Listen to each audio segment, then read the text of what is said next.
శివాజీ మహారాజ్ గారు లేకపోతే ఈ రోజు మనకి కాశీ అరుణాచలం టెంపుల్ ఉండేవి కాదు అని మీకు తెలుసా? ఇండియాలో కాశీ టెంపుల్ కి చాలా ప్రతిష్ట దాగి ఉంది. కానీ ఈ టెంపుల్ మీద ఔరంగజేబ్ కన్ను పడింది.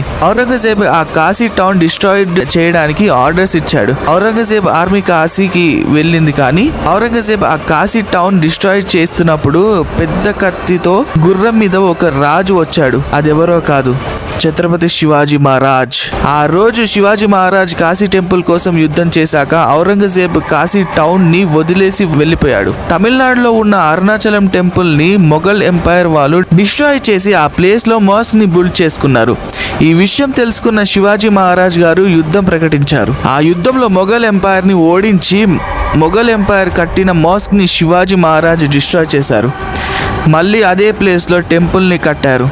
ఇప్పుడు ఉన్న అరుణాచలం ని రీబిల్డ్ చేసింది మన శివాజీ మహారాజ్ గారు. ఇప్పుడు ఈ అరుణాచలం కాశీ టెంపుల్స్ ఉన్నాయంటే ఓన్లీ రీజన్ శివాజీ మహారాజ్. కానీ ఇండియాలో ఔరంగజేబ్ గురించి బుక్స్ రాశారు, కానీ శివాజీ మహారాజ్ టెంపుల్స్ కోసం చేసిన పోరాటం గురించి రాయలేదు.